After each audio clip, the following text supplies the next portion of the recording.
Presidente, boa noite. Acho que o principal assunto é sobre a permanência ou não, né, do técnico Renato. Ele disse que amanhã vocês têm uma reunião. Já tem marcada essa reunião. O Renato disse que em 3 minutos, na outra coletiva, vocês resolvem isso. É assim mesmo? Ou o Grêmio vai também fazer algumas exigências? Como é que vai ser o tom dessa conversa? E o que o senhor quer?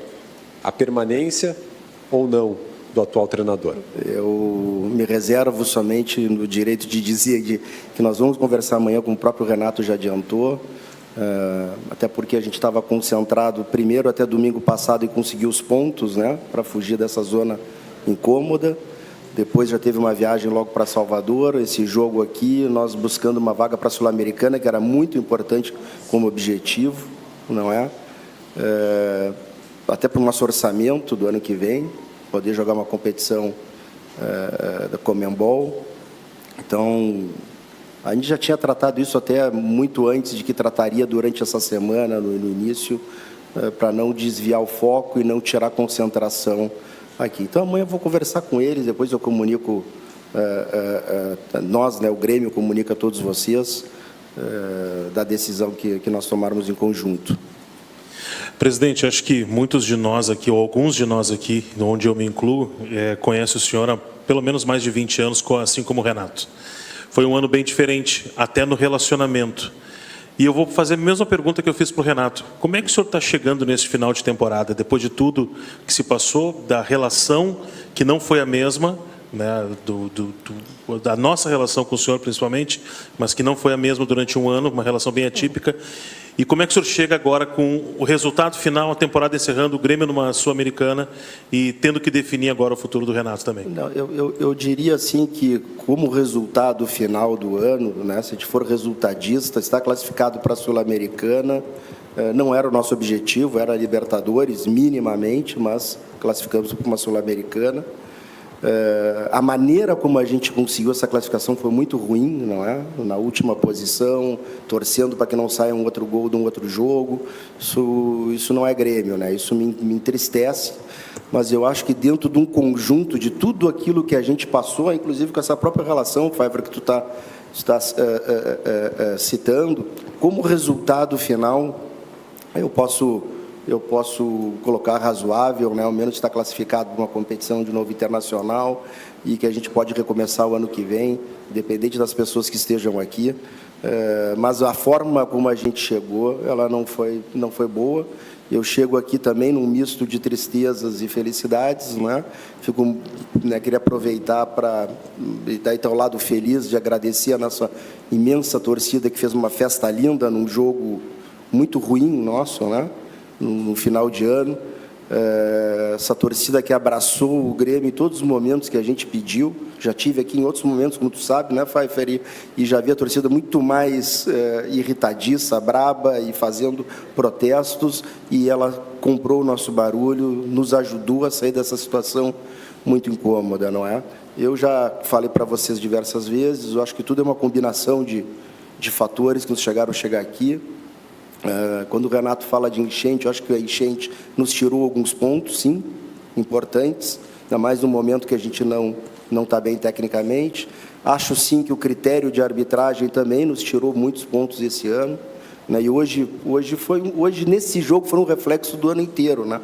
Uma partida não muito boa, tem o nosso erro técnico também, mas eu consigo me lembrar vários jogos que teve pênaltis assim, gritantes a favor do Grêmio não dados e outros muito duvidosos dado para os nossos adversários. Isso também nos tirou alguns pontos, né? Outros pontos foi que o Renato também citou aqui, eu concordo, quando citar uma posição ruim na tabela, a gente fica mais nervoso, não joga de uma maneira alegre, não joga descompromissado, vamos dizer, não é descompromissado, mas assim, joga com uma carga um pouco a mais, tenso, como se diz no tênis, é o braço preso, assim, não consegue se soltar muito. Então, a soma de todos esses elementos ao longo da temporada fez com que a gente chegasse hoje nessa situação, graças a Deus, né, já livres, há 2 rodadas, apesar de tudo que a gente passou, e a gente vê aí clubes como o Atlético Paranaense, que tem uma grande estrutura e faz da sua casa um verdadeiro caldeirão, o Red Bull, né, que brigou até o último momento, talvez com o melhor CT do Brasil. Então, assim, ver que o Grêmio, por tudo que passou, a gente conseguiu ainda se livrar. O próprio Fluminense, campeão da Libertadores, né, disputando no último jogo, e a gente conseguiu se livrar com 2 rodadas de antecedência, apesar de todos esses problemas aqui relatados, né, gente? Eu até aproveito, já falando nisso, talvez eu seja de um tempo que o rebaixamento ele era olhado, né, sempre com sinônimo de muita bagunça, de incompetência e de problemas, inclusive, financeiros, né, da ordem por aí. Mas hoje a gente está chegando num campeonato muito difícil, campeonato brasileiro, com 20 clubes, com bons treinadores, bons CEOs, bons executivos, grupos qualificados, e mesmo assim, um vai ganhar e 4 vão cair.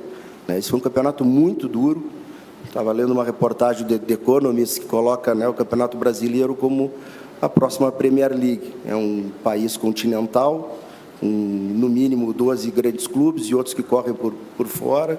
Então, qualquer detalhe ele é importante, né? Qualquer detalhezinho, é isso que a gente falou ao longo do tempo, ao longo dessa temporada, que os detalhes, ao nosso favor, eles não pesaram, eles pesaram sempre contra, que é não jogar no estádio, a arbitragem, o fato de estar na posição embaixo, isso incomoda, não ter sido, né, até tendo que sair do estado, porque poderíamos ter jogado aqui em Porto Alegre, isso poderia ter facilitado alguma coisa, mas, de novo, prefiro ficar com a parte feliz de estar classificado para uma Sul-Americana, 2 rodadas de antecedência, com uma torcida que abraçou o clube em Caxias, em Curitiba, em Porto Alegre, mesmo quando a gente não atua bem, como hoje, né? Foi uma atuação, até me envergonha como presidente, mas que, de novo, como resultado, fica uma Sul-Americana para o ano que vem, e a possibilidade de zerar tudo e começar de novo em 2025.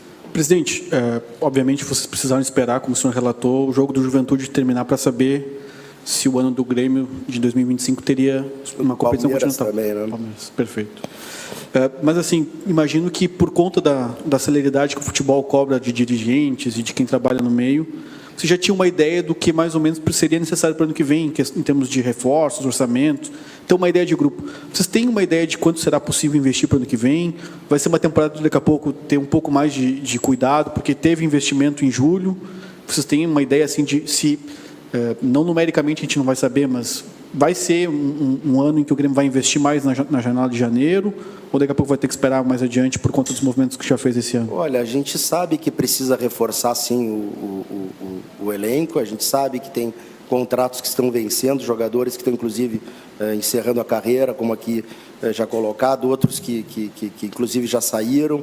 Então, naturalmente, nós vamos repor. Agora, a situação até do futebol brasileiro, tirando 1 ou 2 clubes, está todo mundo numa situação financeira bastante difícil. Acho que vai ser um ano diferente, ano que vem, para todos os times investirem, não é? E a gente continua trabalhando aqui de outras formas, né, no financiamento estruturado do futebol, para tentar poder, ao longo do ano, sim, fazer investimentos do futebol. Presidente, o senhor falou que somente amanhã vai conversar com o Renato, que não vai antecipar o seu desejo e nem detalhes que podem serem colocados nessa conversa. O quanto o senhor tem visto as manifestações da torcida? O senhor acha que o torcedor tem se manifestado pelos resultados, se é reversível, principalmente em relação às críticas ao Renato, e o quanto esse desejo do torcedor, ou da maioria, né, não, impossível ter unanimidade, vai pesar na sua decisão na conversa de amanhã? Não, o torcedor é a razão de existir do Grêmio, né? Nós estamos aqui porque também nós somos torcedores, primeiramente, né? O próprio Renato disse isso, claro que a gente leva em consideração, mas a gente também sabe que futebol é paixão, e a paixão é momento, e o momento não é bom.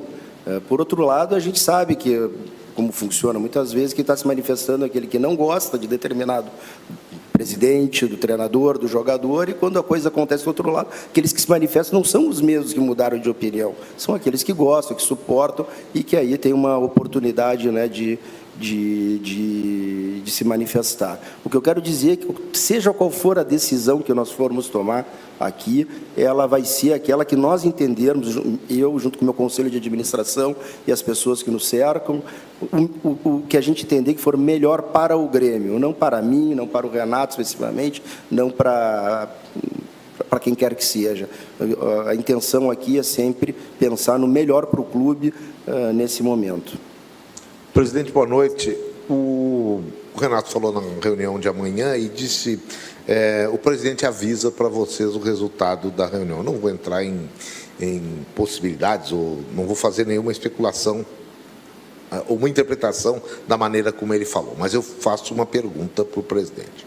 À medida que o Grêmio, por essa indefinição até do que seria o seu futuro, ele não pôde fazer o planejamento e as execuções que tem que fazer para a próxima temporada. Mas, por certo, alguma coisa foi pensada. O senhor pode garantir que até o final da semana, eu não vou nem falar, pode ser até o final do dia de amanhã, o Grêmio tem, nesse seu aviso do Renato, uma definição de quem é o técnico? Eu digo isso. Se for o Renato, é muito mais fácil. A reunião é amanhã, terminou a reunião, não tem por que não fazer. Mas se não for o Renato, o Grêmio sai agora a procurar um técnico? Zé, eu sei que isso talvez para o Grêmio também não seja o melhor nesse caso, mas aqui eu não cuspo no prato que comeu, usando uma expressão, né? A história que o Renato tem como treinador e jogador é uma história totalmente diferente de todos os outros treinadores de outros clubes, não é? Então, eu jamais não me sentiria à vontade, nem até questão de lealdade, de tratar com outro treinador sem conversar com ele. Eu sei que isso pode dificultar um pouco ou perder 1, 2 dias, ou quem sabe até no máximo uma semana, mas eu não faria isso de jeito nenhum. Acredito aqui, acho que a gente tem dado, ao menos nessa gestão, eu acho que não é só nessa gestão, o Grêmio procura encerrar ciclos de uma forma muito transparente, muito aberta, muito agradecida. Isso foi com o Soares ano passado, foi com o Jeromel agora, foi com vários atletas que a gente respeita, e não seria diferente no caso do treinador, se isso vier a acontecer, porque também não é só a vontade do presidente, do seu conselho de administração, mas também do próprio Renato. A gente simplesmente, até pelo dia de hoje, muito emotivo com a despedida do Jeromel, né, com toda essa importância desse jogo também para a Sul-Americana, a gente não se permitiu discutir isso, não desfocar, não é? Então, farei o possível, Zé, para poder, o quanto antes, porque eu sei da importância disso, de anunciar o quanto antes o treinador, seja o Renato ou seja outro, mas respeitando, né, essa lealdade, respeitando o profissional, respeitando os processos que devem ser respeitados, que é assim que eu trabalho. Boa noite, presidente, tudo bem? Vou seguir nesse tema, mas prometo que o enfoque é outro. Tu citaste aí que durante esse período tem que se ouvir a torcida é a razão social da existência de um clube, e é por isso até que vocês estão aí, por serem torcedores. Então, eu acredito que essas decisões tão delicadas como a de continuidade ou não de um nome tão grande quanto o do Renato também divergem nos bastidores e entre vocês. A possibilidade dele sair ou ficar acarreta a possibilidade de mudança também no corpo diretivo do Grêmio, no departamento de futebol? Algo pode mudar além disso para o ano que vem? Olha, também não tive a oportunidade de conversar com o departamento de futebol, nem, né, da mesma maneira que a gente não conversou com o Renato, deixamos tudo para essa semana. Mas possibilidade sempre há, né? É um final de temporada, início de outra, né? O importante é que a gente está muito bem assistido, não é? A gente, apesar do futebol, se a gente olhar para trás, a gente vê que a gente tem um diretor, hoje vice-presidente, há 2 anos do cargo. Isso é muito raro, né, acontecer. A gente tem um executivo de futebol também há 2 anos do cargo, um treinador há 2 anos. Isso porque, no meu caso, eu primo muito pela continuidade. Acho que a continuidade ela é importante, né? Obviamente que a gente sabe também encerrar ciclos quando tem que encerrar. Mas, de novo, isso tem a ver também com a própria pergunta do Zé, né? O respeito às pessoas, a posição delas, o que a gente está fazendo, para, no momento oportuno, a gente sentar de cabeça fria e ver o que é melhor para o Grêmio. Presidente, aqui. A gente está chegando no fim do ano e a permanência do Renato ela é uma incógnita, né? Vocês vão resolver isso amanhã, mas a gente tem 2 pontos de vista diferentes nesse fim de ano. O primeiro deles é que talvez esse seja o trabalho com piores resultados do Renato, né? Se a gente for levar em consideração as outras passagens. Mas, ao mesmo tempo, na grande maioria das vezes em que ele esteve aqui, ele levou o time para a Libertadores, foi campeão. A minha pergunta para você é, você vai participar e você talvez seja a última voz dessa decisão. Qual será o ponto de vista que será levado em consideração? Uma exceção em relação a todos os anos que o Renato teve aqui? Ou os resultados desse ano, mesmo com as enchentes, podem ter sido determinantes para que o clube talvez pense em iniciar um novo ciclo? Muito obrigado. Olha, depois que a gente tomar a decisão, a gente comunica, não é só isso também que a gente leva em consideração, tem N outros fatores, tá? Mas assim, tudo que eu entrar agora, tu está tentando uma pista para descobrir qual pode ser a decisão, mas ela também não depende só de mim, né? Depende de outras pessoas, depende de um conselho de administração, do próprio Renato, do staff do Renato, tá todo mundo, foi um ano muito difícil, gente, foi um ano muito pesado para nós, né? E às vezes eu vejo vocês falando aí também que, pô, mas o Inter lá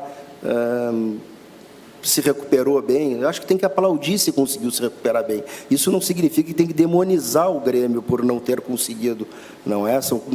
É como perder um ente querido e dizer, ah, não, mas um filho recuperou bem, o outro não.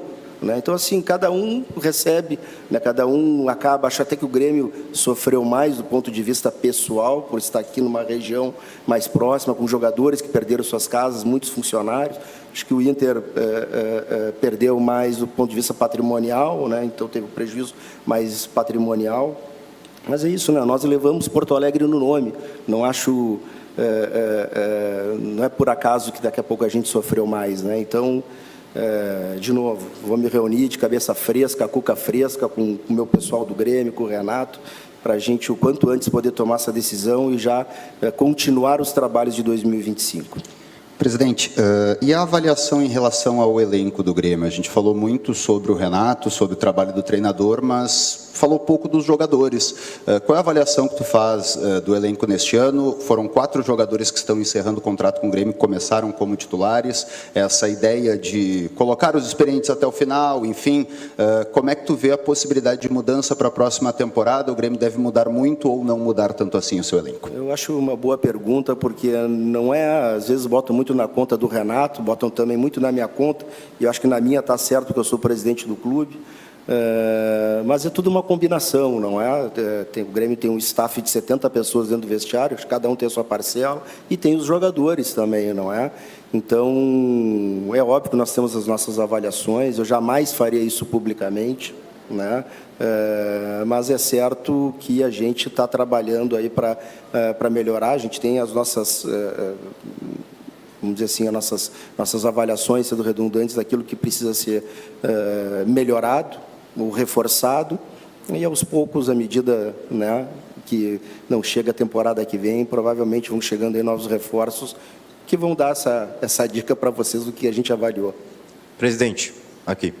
O senhor falou bastante sobre as enchentes, Renato também fala muito sobre isso, mas eu quero pegar um recorte só a partir do momento que o Grêmio voltou a treinar e jogar aqui na Arena, que foi no jogo contra o Atlético Mineiro. Desde lá são 16 jogos até esse jogo contra o Corinthians, onde o Grêmio venceu 4 jogos apenas e teve outros resultados também, como a questão do Fluminense, conseguiu um empate não jogando bem, mas porque teve um pênalti no final, até o próprio Juventude, que estava perdendo e depois teve um gol com desvio na defesa do Juventude.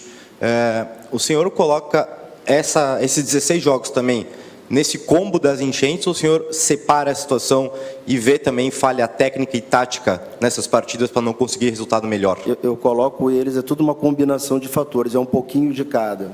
Eu acho que se a gente tivesse a Arena normalmente durante todo o ano, a gente teria um aproveitamento melhor, sim. Voltar para a Arena numa outra condição também fez com que a gente se readaptasse, fosse tão novo para nós quanto para os adversários, até que a gente estivesse mais acostumado. Acho que houveram, sim, muitos erros, né, técnicos, culpa nossa também, como também houveram erros técnicos de arbitragem. Eu gosto de estatísticas. As estatísticas dizem que o time que fizer o primeiro gol tem 70% de não perder o jogo.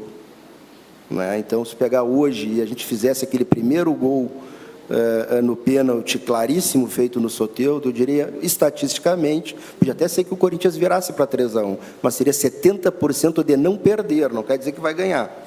Não é? Então, isso aconteceu em alguns jogos. Né? Esse Atlético Mineiro citado, o primeiro pênalti aqui é ridículo. Né? Agora, eu fico pensando que ele, na primeira rodada, contra o Vasco, o cara saiu com a mão na bola. Né? Enfim, teve vários, assim. Então, eu costumo dizer, nunca é uma coisa só, é uma combinação de elementos que nos trouxeram até aqui. E a gente teve muita força, é muito mais difícil, quando um transatlântico está virando, segurar para tentar depois botar no caminho de novo, do que quando as coisas estão fluindo naturalmente, acontecem. Né? Então, por isso que eu tenho muito orgulho, apesar de tudo isso, né, de a gente ter conseguido reverter um quadro que, no meio do ano, era tido como irreversível. Né? E a gente vê de novo, né, um Fluminense campeão da Libertadores, tivemos um Bragantino, talvez seja o grande exemplo de clube-empresa aqui no Brasil, tivemos o Atlético Paranaense também, outro grande exemplo, com as finanças em dia, vendendo, estádio lindo, um CT bom, e que, gente, é muito difícil o Campeonato Brasileiro. Né? A gente vê aí, em alguns países tem 2 principais times, um terceiro, aqui tem 12. Então, cada detalhe ele é fundamental, cada detalhe pesa, e a gente teve, não foi um detalhe, foi um percentual muito grande de coisas que aconteceram ao contrário da que a gente havia planejado. Não é? Porque se a gente pegar até abril, não é? A gente tinha 120 mil sócios, mais do que quando o Soares estava aqui no ano passado, bicampeão gaúcho, na Libertadores, a coisa estava engrenando. E aí acontece isso e nos coloca, né, nessa situação que nós chegamos hoje. Lembrando também que eu entendo que todo mundo, e isso aqui é praticamente um balanço final também, né, a gente olha para o time masculino profissional aqui, que é o grande, né, carro-chefe do clube de futebol, mas se pegar tudo que foi feito na base, as conquistas que nós tivemos, né, o Grêmio, se não ganhou, perdeu na final, e perdeu no Sub-20 para o São José e no Sub-17 para o Juventude. E o resto ganhou tudo. E no feminino também ganhou o profissional, ganhou todas as categorias de base. Então, como clube, pessoal, eu vejo que o Grêmio está avançando.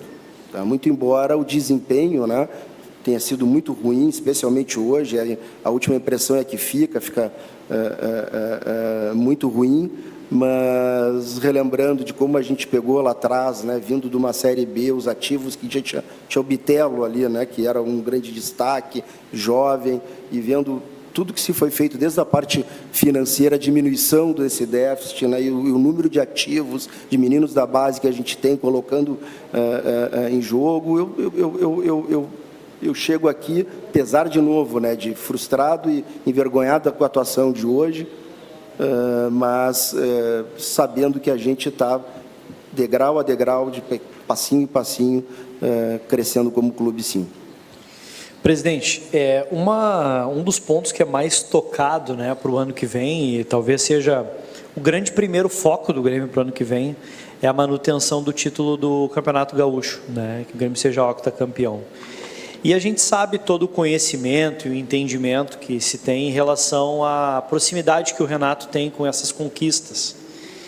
E esse poderia ser um ponto de avaliação, né, pelo menos pelo que a própria torcida, pelo que nós da imprensa falamos sobre o próximo técnico para o ano que vem, que um técnico com, por exemplo, né, menos capacidade, menos estofo, teria dificuldade, poderia ser, né, de repente, pressionado no início do trabalho e não conseguindo o título, poderia até sair e ser demitido. Esse é um dos pontos que vocês também, né, avaliam para possível manutenção do Renato, caso isso aconteça, porque já que o Renato vai estar na reunião, ele também vai discutir coisas para o ano que vem. Então, me parece que essa é uma base de pensamento também, ou não? Assim, tudo é discutido, né, Gabriel, mas não... É óbvio que a gente quer ganhar o octacampeonato, entrar para a história, acho que a gente já entrou, né? O segundo hepta, terceiro hexa, quanto mais a gente ganha, diz que está mais próximo de perder também. Estatisticamente, isso eu gosto dos números, vai ficando difícil. A gente sabe da força que o nosso rival vai fazer para que a gente não ganhe, não é? É claro que a gente quer ganhar, mas a gente também sabe que não é só o Campeonato Gaúcho que nos interessa. Nós ganhamos o Campeonato Gaúcho esse ano e fizemos uma campanha ruim no Brasileiro. Então, a gente tá pensando no todo, né? A gente quer ganhar, sim, né? Mas também não está desatento a uma Sul-Americana, que agora nós classificamos a um Campeonato Brasileiro, que eu vou te dizer, para mim é o meu grande sonho, né? Seria ganhar o Campeonato Brasileiro, e o ano passado ele ficou por um 3, né? Presidente, aqui. Falando um pouquinho também nesse momento, né, que o Renato tanto fala da enchente, e a gente percebe assim que acho que o povo gaúcho, principalmente nós aqui em Porto Alegre, a gente está esgotado, né? Eu acho que isso é uma coisa muito geral. E dá para ver também, né, na expressão e também na tensão e pressão que o Grêmio tem sofrido.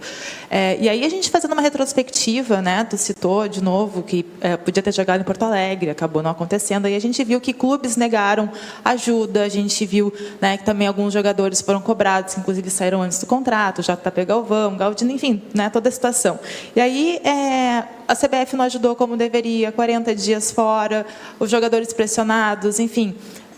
E aí, 2 semanas atrás, você viu toda aquela situação, tanto do Renato com a imprensa, quanto com o senhor também. Te pergunto, existe um sentimento assim de um pouco de desproporcionalidade nas cobranças, que dá um sentimento de injustiça, sempre sendo na gestão, no Renato, nos próprios jogadores, assim, tipo, poxa, tudo que a gente passou, será que não está tendo uma cobrança desproporcional, inclusive da torcida, com relação ao Renato? Eu concordo contigo, Gisele.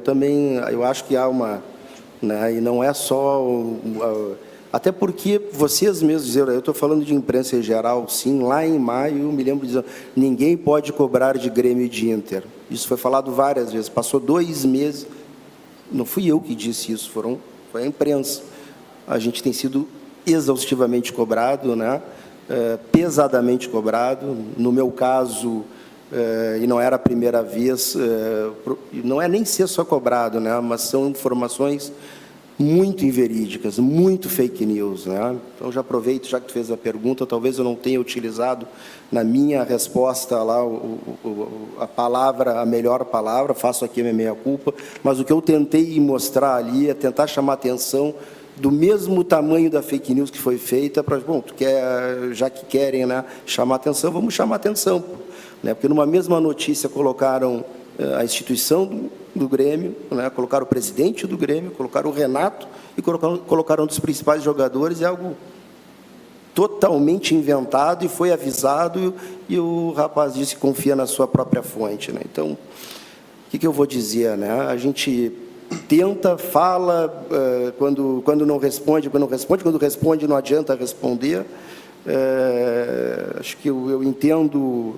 Não que eu concorde, né, com a maneira como às vezes o Renato se expressa, ele é muito duro, porque ele é um escudo, né, ele é um para-raio de todas essas críticas, mas realmente são muito pesadas, né? Eu também tenho filhos, tenho pai, mãe, irmão, eles sofrem muito. Presidente, boa noite. Boa noite. Presidente, no início da coletiva o senhor falou do resultado do jogo de hoje, que até lhe envergonhava como presidente isso, né? E ao longo da coletiva mencionou por 2 vezes que gosta dos números, das estatísticas. Sim. E eu lhe pergunto, né, olhando para o ano do Grêmio, quantos % é culpa da direção, quantos % é culpa do Renato, do elenco e até mesmo da enchente, que o Renato sempre bateu, a gente sempre falou, quanto que cada um desses pode levar um pouquinho de culpa, o percentual de culpa, para o ano do Grêmio 2024? Eu acho que se a gente tivesse aí jogado em casa, acho que botaria no mínimo aí 2 vitórias. Então, aí é questão de fazer as contas, no mínimo, por baixo, né, sem ter saído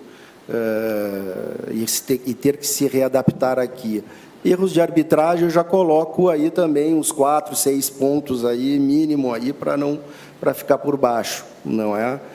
E aí começa também, aí entra num espiral negativo, que começa a pressão, e talvez não tivéssemos errado em alguns jogos nervosos, que nós, jogando de uma maneira, né, com a torcida apoiando, assim, ela sempre apoiou, mas num outro ambiente, não essa tensão muitas vezes que teve no estádio, a gente pudesse propor o jogo. Porque quando tu não está confiante, confiança é tudo no esporte, né? Aquele teu passe que é dado para frente, né, para o outro jogador atacar a bola, ele é dado 10 centímetros mais para trás, com medo de errar. E aí tem que pegar, e tu perde uma fração de segundo, e vai perdendo frações de segundo, e aí isso vai truncando o nosso jogo, né? Então, é uma combinação de várias coisas. Eu diria aí que faria essas contas assim, 6 pontos aqui, 6 ali, já com 12 nós estaríamos, sem dúvida, numa pré-Libertadores, no mínimo. Boa noite, presidente. Obrigado. Pessoal, obrigado. Bom final de ano a todos. A apresentação para a próxima temporada no dia 8, e aí de mais detalhes no site do Grêmio ali pelo início do ano, tá legal? Obrigado.